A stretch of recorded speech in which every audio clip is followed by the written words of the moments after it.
Watch out, Robert. there's a grass thing back here. Excuse me, can we get to court? We have pretty much exhausted, I think, the rehabilitative measures that we can make here. Robert's been in a residential program for the last 120 days, so he's been involved in treatment programs, lives at the facility. You didn't know whether or not you'd be able to maintain sobriety in that business. That's a call you have to make. I believe you can do pretty much anything you want to do, but it isn't going to be my decision.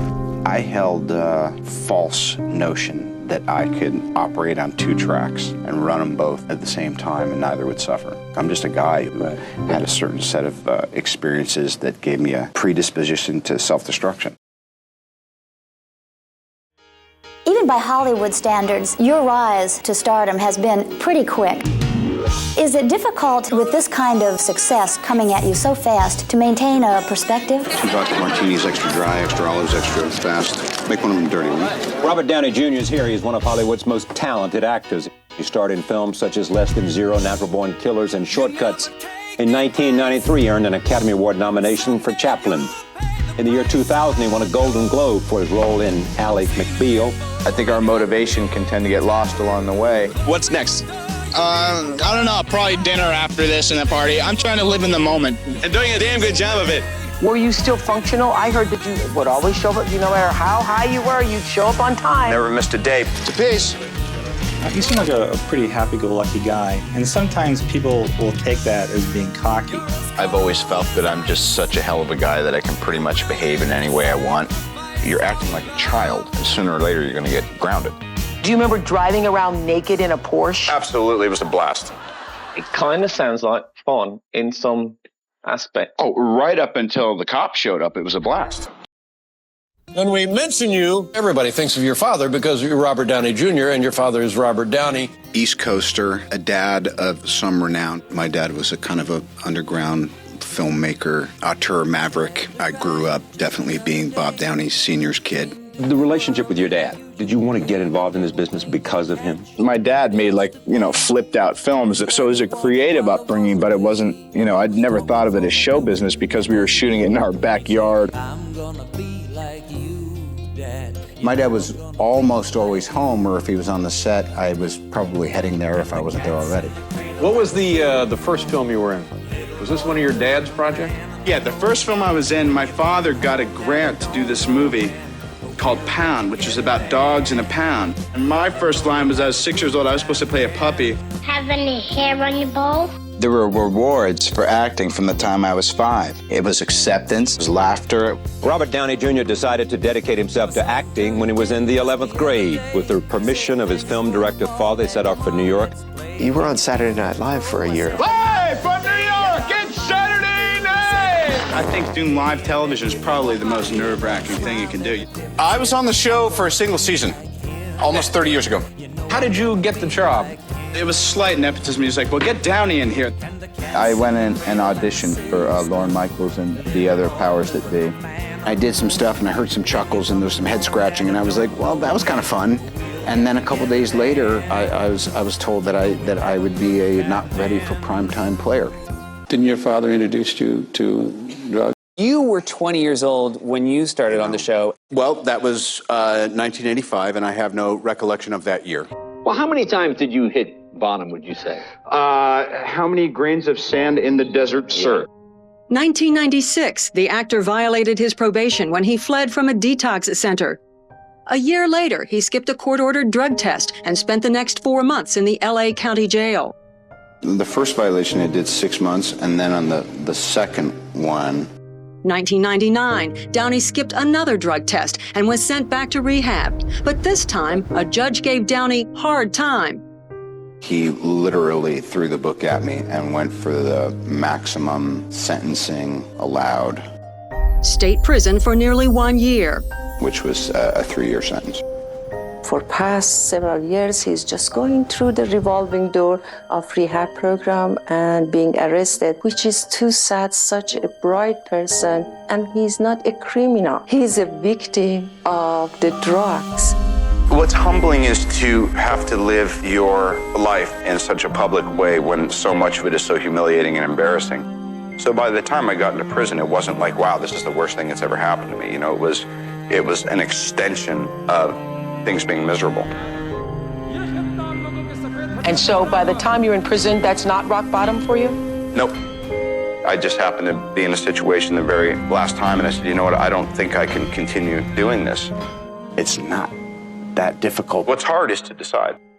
Our first guest is an Academy Award-nominated actor. A new motion picture entitled Gothica. It opened today. Here's Robert Downey Jr. I mean, the sobriety thing, is it hard? Is it easy? I mean, you getting into it? Is it day by day? You know what it is? It's mandatory. You haven't been here in 8 years, and Lord knows we can only guess at the personal struggle. In all honesty, I never thought I'd see you again. I just thought, here's a lost human being. I mean, tell me about prison. How bad is? I mean, you're a movie star. You go to prison. I mean, you go from being at the Oscars and then boom, you're in prison. How bad is that? Kind of a transition. It took a lot of elements that were already there, but were never firing at the same time. And then falling in love helps. There's something to live for. You're in love, Robert. It's okay to expose that to the world. You've had good things come out of projects before, Academy Award nomination, Golden Globes for TV work. You got something, I would say, even better at this particular project. You met a woman that you're now engaged to. I got a Levine. You are recently engaged. Congratulations on that. You've got a fiance. I got a fiance, Susan Levine, soon to be Downey. Describe Susan. God, don't put me on the spot.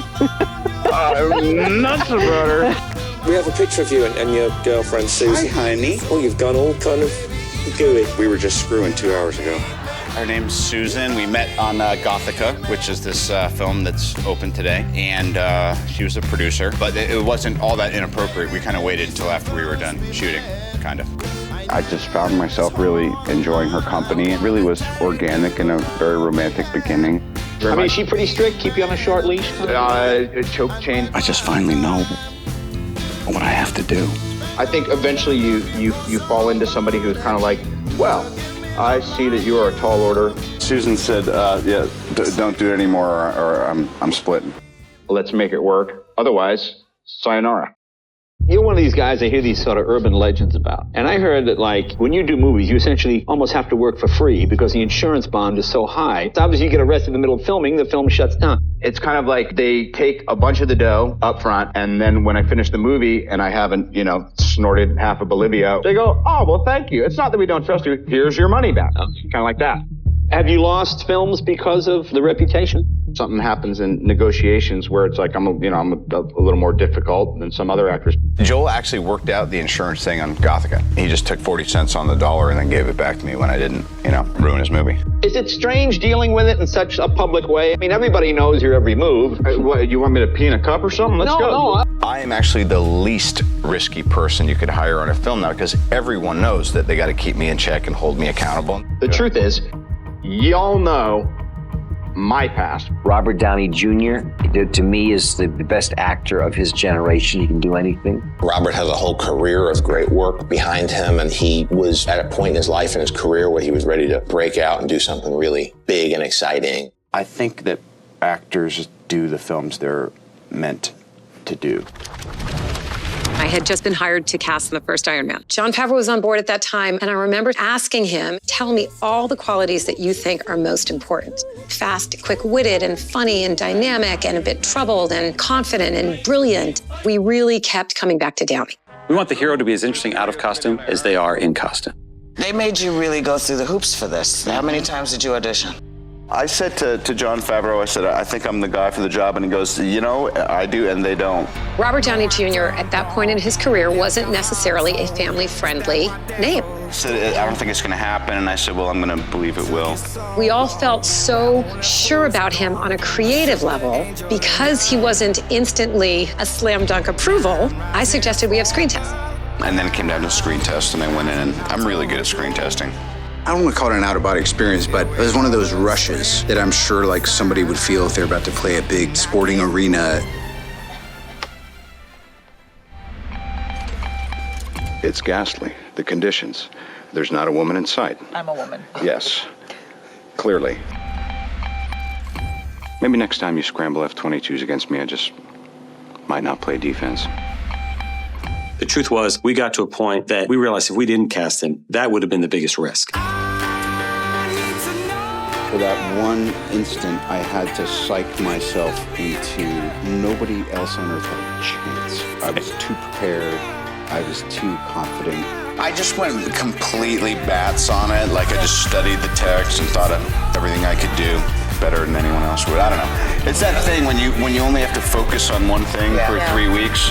You wanted this role really bad. What was it specifically about this part? I don't know. What did I think? It might just work, and more than 3 people would see it. That's right. I wanted to do a movie people would see this year. It was clear that there was no one else who can play that part. If you look at Downey and his early work, it's amazing. I mean, you look at Chaplin, you look at Less Than Zero. I mean, they're tough characters to watch. I'm portraying someone who's a very kind of broken guy, but his facade is that he's confident. It wasn't really until we cast Robert that I fully understood what the take was. Every decision became a lot easier. I was just thinking, this is me, and I am in this situation. I think that's probably one of the greatest decisions in the history of Hollywood. I'm just not the hero type with this laundry list of character defects, all the mistakes I've made, largely public. Maybe you were born to be Iron Man. Loosely prearranged destiny. And what's incredible is how far afield you can go from it and still find your way back. I am Iron Man.